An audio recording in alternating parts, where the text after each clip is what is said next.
Hello friends, Radhe Radhe. Welcome back to my YouTube channel. मैं आ गई हूँ आज आप सबकी favourite story advocate Anjali Awasthi का आज का एपिसोड लेकर। फ्रेंड्स, आज का एपिसोड बहुत इंटरेस्टिंग, बहुत ही दिलचस्प है, तो वीडियो को एंड तक जरूर देखिए। चैनल पर नए हैं, चैनल को सब्सक्राइब कीजिए, बेल आइकन को प्रेस करना ना भूलें फ्रेंड्स, ताकि ऐसे इंटरेस्टिंग वीडियो मैं आपके बीच में लेके आती रहूँ। तो फ्रेंड्स, आज के एपिसोड में आप देखने वाले हैं कि यहाँ पर चंद्रभान ठाकुर जो होता है वो उदय राजवंशी के पास फ़ोन करता है और यहाँ पर उदय राजवंशी से बात करते हैं कि वो गाड़ी कहाँ पर है। और यहाँ पर उदय राजवंशी बताते हैं कि वो होगी कहीं पर। कौन सी गाड़ी की बात कर रहे हैं? तो यहाँ पर वो बताते हैं कि जिस गाड़ी से अमन और अंजलि का समझ रहे हो ना, तो वो बोलते हैं हाँ हाँ समझ गया। तभी यहाँ पर पूछते हैं कि कहाँ पर है वो। तो यहाँ पर जो उदय राजवंशी होते हैं बोलते हैं कि मेरे किसी पुराने गैरेज में पड़ी होगी, कहीं पर होगी वो। तो यहाँ पर देखते हैं कि वो पूछते हैं कि आखिर हुआ क्या है, बात क्या है, आप उसके बारे में पूछ रहे हैं। तो बोलते हैं ये समझ लीजिए कि हमारे परिवार पर मुसीबत आ चुकी है। और यहाँ पर वो बोलते हैं कि वो गाड़ी कहीं भी हो तो उसका नाम निशान हटा दीजिए, उसको तोड़ डालिए, तोड़ के हटा दीजिए। तो बोलते हैं कि हुआ क्या है, क्या हुआ है? तो यहाँ पर देखते हैं कि चंद्रभान ठाकुर बताते हैं कि बस यूँ समझ लीजिए कि पता नहीं कोई है जो पीछे से यहाँ पर चाल चल रहा है और कुछ काम कर रहा है, जिसकी वजह से समझ में नहीं आ रहा है कि कौन है। और यहाँ पर मेरे बेटे की शादी हुई है, लेकिन मैं अपनी बहू को घर तक नहीं ले जा पा रहा हूँ, यूँ ही समझ लीजिए। और कोई है जो कोर्ट में दावा किया है कि उसकी शादी मेरे बेटे से पहले ही हो चुकी है, और इसी वजह से मैं कुछ कर भी नहीं पा रहा हूँ बिना कार्रवाई के। तो आप समझ रहे हो ना, उस गाड़ी को तोड़ फोड़ दीजिए और उसको नाम निशान बंद कर दीजिए और उसे किसी पानी में डाल दीजिए कहीं पर, उसका एक एक पुर्जा हटा दीजिएगा, कुछ भी नहीं मिलना चाहिए। और इतना बोल करके देखते हैं कि वो फ़ोन रख देते हैं। यहाँ पर देखते हैं कि वो चंद्रभान ठाकुर बात करने के बाद जाते हैं और राघव सिंह राजपूत से बात करते हैं। तो राघव सिंह राजपूत बोलते हैं कि आप लोग चलिए, मैं अभी आता हूँ और कुछ समय में। तभी बोलते हैं कि बस मैं आपसे यही रिक्वेस्ट करना चाहूँगा चंद्रभान ठाकुर की आप ध्यान दीजिए इन सब चीज़ों को कि जल्द से जल्द मैं अपनी बहू को इस घर से ले सकूं, बस इसकी इजाज़त दे दीजिएगा। तो बोलते हैं हाँ ज़रूर ज़रूर। और यहाँ पर राघव सिंह राजपूत बोलते हैं कि मैं एक समधी के नाते नहीं बल्कि एक एडवोकेट होने के नाते आपको वचन देता हूँ कि मैं इस केस को चुटकियों में जीत जाऊँगा और इस केस को चुटकियों में रफा दफा कर दूंगा। इस तरीके से वो बात करते हैं और यहाँ पर देखते हैं कि वो जाने के लिए वो लोग तैयार हो जाते हैं और बोलते हैं कि ठीक है चलते हैं। तभी देखते हैं कि यहाँ पर वो लोग बात करते हैं कि आखिर ये है कौन जो पीछे से वार कर रहा है, हो कौन सकता है। तो इस तरीके से वो सोचते हैं यहाँ पर तो अंजलि तो नहीं हो सकती। वो लोग अंजलि के बारे में सोचते हैं तो वो बोलते हैं कि अंजलि तो नहीं हो सकती। तो यहाँ पर निवेदिता चाची जो होती है वो बोलते हैं कि हाँ आखिर वो अंजलि तो आखिर ये करेगा कौन? अंजलि को तो तुम लोगों ने जिंदा लाश बना दिया है, आखिर जिंदा लाश ही क्या, उसको लाश ही समझो, इस तरीके से वो बोलते हैं। और यहाँ पर देखते हैं कि जैसे ही वो बोलती है तो सब लोग उसे बोलते हैं। यहाँ पर राघव सिंह राजपूत भी बोलते हैं कि भूलो मत, तुम राजपूत परिवार की बहू हो और इस समय राजपूत परिवार पर खतरा है, इस तरीके से बात करते हैं।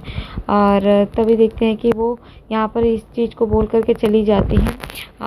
दूसरी तरफ देखते हैं कि जो अंजलि है वो महक को लेने के लिए चली जाती है और यहाँ पर महक जो होती है वो कार में बैठती है और वो बहुत ही तकलीफ़ में होती है और रो रही होती है, क्योंकि आज उसकी सुहागरात होती है और आज के दिन ही उसे उसके ससुराल से मायके जाना पड़ता है, तो इसलिए वो रो रही होती है और गाड़ी में बैठते हैं। यहाँ पर देखते हैं कि फ़ोन भी बार बार बज रहा होता है उसका, लेकिन वो इतनी तकलीफ़ में होती है कि उसको समझ में नहीं आ रहा होता है और वो बस गम में डूबी हुई होती है। यहाँ पर अंजलि भी उसे देख रही होती है और देखते हैं कि वो इन सब बारे में सोच रही होती है और रो रही होती है, रोते हुए जाती है और वो युवराज के साथ याद कर रही होती है कि किस तरीके से उसके और युवराज की शादी हो रही थी और वो कितने खुश थे। इतने सालों बाद उसके बीच में ये मोमेंट आया था जो कि उसको आज घर से जाना पड़ रहा है।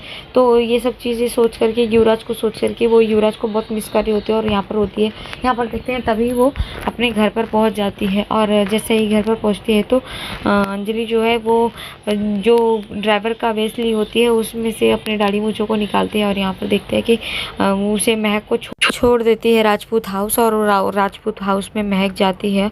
यहाँ पर देखते हैं कि जो राघव सिंह राजपूत होते हैं वो महक को लेने के लिए ही चले होते हैं कि महक को लेकर के आने के लिए वो लोग रेडी होते हैं पूरे परिवार।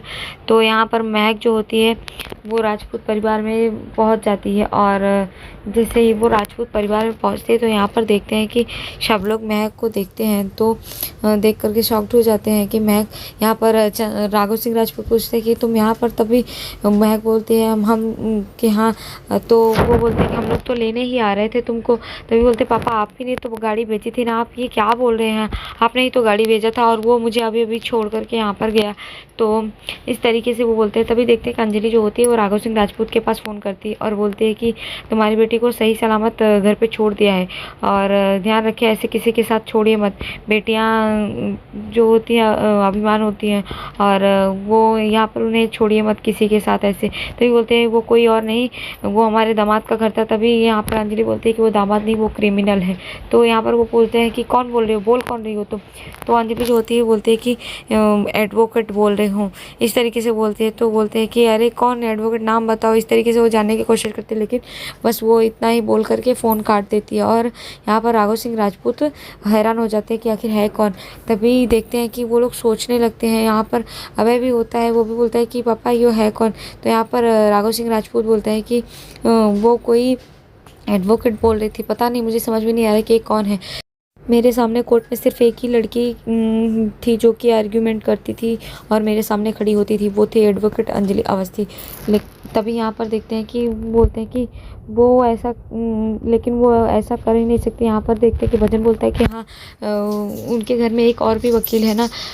तो वो यहाँ पर गणेश अवस्थी का नाम लेते हैं। तो यहाँ वो बोलता है कि गणेश अवस्थी वो ऐसा कर ही नहीं सकता, गणेश अवस्थी नहीं, वो ऐसे चाल चल ही नहीं सकता। यहाँ पर देखते हैं कि जो सारिका होती है वो बोलती है कि हाँ ये पद्मा भी ऐसा नहीं कर सकती। तभी देखते हैं महक बोलती है कि हाँ मैं भी गई थी पद्मा के साथ, मैं और युवराज गए थे, हम लोगों ने उसे डराया धमकाया, लेकिन फिर भी पद्मा ने अपनी जुबान नहीं खोली और कुछ नहीं बोला उसने। तो यहाँ पर सब लोग बोलते हैं कि नहीं पद्मा तो ऐसा नहीं कर सकती है। और यहाँ दूसरी तरफ युवराज जो होता है वो महक को याद कर रहा होता है और अपने सुहागरात वाले कमरे में जाता है जहाँ पर अच्छे से डेकोरेट होता है और वो फूल लेता है। और यहाँ पर वो अपने साथ शादी के दिन याद कर रहा होता है और वो अपने कमरे को देखता है और उसे तकलीफ़ होती है और वो महक को मिस कर रहा होता है और महक का नाम लेकर रोता है और कि महक मैं बहुत ही ज़्यादा मिस कर रहा हूँ। और वो बोलता है कि पता नहीं, मुझे समझ में नहीं आ रहा कि ये क्यों हो रहा है, कैसे हो रहा है, लेकिन मैं तुम्हें बहुत मिस कर रहा हूँ महक। मुझे समझ में नहीं आ रहा कि क्यों हो रहा है। इतने सालों बाद मैंने सोचा था कि हम साधारण सी ज़िंदगी जिएंगे और अच्छे से रहेंगे, लेकिन पता नहीं ये क्या हो गया, कैसे हो गया, कुछ समझ में नहीं आ रहा है। इस तरीके से महक को याद करके वो रो रहा होता है। और यहाँ पर देखते हैं कि वो बार बार समझ में नहीं पाता है कि ये हुआ कैसे है, क्यों हुआ, क्योंकि वो महक को याद कर रहा होता है। महक आज चली गई होती है तो, और महक को याद करते करते वो रोने लगता है, जिसकी वजह से वो बहुत ही मिस कर रहा होता है। तो उसके आंसू निकल जाते हैं। यहाँ पर पीछे से देखते हैं कि उसकी बहन जो होती है काव्या, वो काव्या ठाकुर आ जाती है। तो काव्या आती है तो वो बोलती है, देखती है, वो हाथ रखती है तो वो रो रहा होता है। तो यहाँ पर वो बोलती है कि क्या हुआ भाई।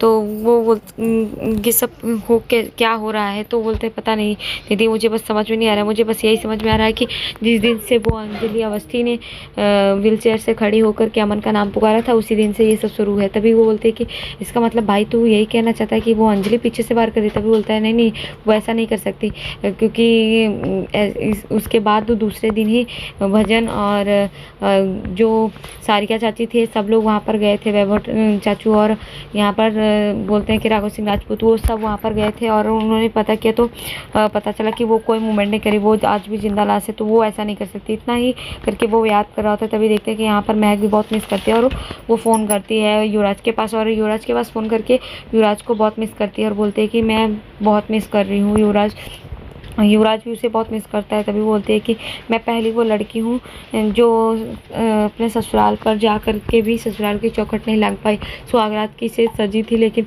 सुहागरात नहीं हो पाई। इस तरीके से वो बोलते हैं और यहाँ पर बात कर रहे होते हैं और यहाँ पर वो भी रो रही होती है और यहाँ युवराज भी रो रहा होता है। तभी देखते हैं कि वहाँ पर निवेदिता चाची पहुँच जाती हैं और वो बोलते हैं कि नहीं तुम वो पहली लड़की नहीं हो, सालों पहले किसी और के साथ भी ऐसा ही हुआ था, कोई और भी इस चौखट पर आई थी और बार बार रो रही थी, बार बार वो बोल रही थी, लेकिन उसके किसी और ने नहीं सुनी थी। तभी मैं बोलती कि आप किसकी बात कर रही हैं चाची। तभी बोलती है कि अंजलि अवस्थी, मैं उसकी बात कर रही हूँ। इस तरीके से वो अंजलि के बारे में बोलती है और अंजलि का नाम लेते हैं। तभी देखते हैं कि वहाँ पर राघव सिंह राजपूत, अभय और सारिका जो होते हैं सब लोग वहाँ पर पहुँच जाते हैं। तो यहाँ पर जो राघव सिंह राजपूत होते हैं वो बोलते हैं कि तुम कुछ ज़्यादा ही अस्थि का नाम नहीं लेकर पुकार रहे हो, तो भी यहाँ पर वो बोलते हैं कि तुम इस परिवार की बहू हो, तो राजपूत परिवार की बहू, और वो इस समय राजपूत परिवार पर खतरा है। राजपूत परिवार पर ही नहीं, चंद्रभान ठाकुर, युवराज ठाकुर और रति ठाकुर सबके ऊपर खतरा मंडरा रहा है। यहाँ तक कि जो वेद राजवंशी है उसके ऊपर भी इस तरीके से वो बात करता है। तभी यहाँ पर देखते हैं वो चंद्रभान ठाकुर के पास जो होता है फ़ोन करता है और फ़ोन करके बोलता है कि मैं एक बार फिर से मैं वापस आ रहा हूँ, सबको बता दीजिए। वैसे भी लोग मुझे चलता फिरता इंस्टीट्यूशन बोलते थे, तो मैं फिर से वापस आ रहा हूँ, इस तरीके से वो बोलते हैं। तभी देखते हैं कि वहाँ पर जो गौरव चाचू थे वो आ जाते हैं और वो बोलते हैं कि अब आपके साथ कोई और भी अगर कोर्ट में वापस आ गए तो तभी बोलते हैं कि किसकी बात कर रहे हो तुम। तभी यहाँ पर गौरव बोलते हैं कि जिसने आपको दो बार हराया था वहाँ पर, तो एडवोकेट अंजलि अवस्थी, इस तरीके से बोलते हैं। तो आज के एपिसोड में इतने फ्रेंड्स, मिलते हैं आपसे नेक्स्ट एपिसोड में, जहाँ पर वेद और आरती एक दूसरे से अपने प्यार का इजहार करते हैं। और यहाँ पर देखते हैं कि कली आती है और कली बोलते हैं कि हम तुम्हें एक नहीं होने देंगे, तुम जान से जाओगी आरती, और जान से मारने की आरती को धमकी देते हैं। यहाँ पर अंजलि इन सब बातों को सुनती है। तो नेक्स्ट एपिसोड में ऐसा दिखाई जाएगा फ्रेंड्स। तो वीडियो पसंद है प्लीज वीडियो को लाइक कीजिए। Bye bye, Radhe Radhe.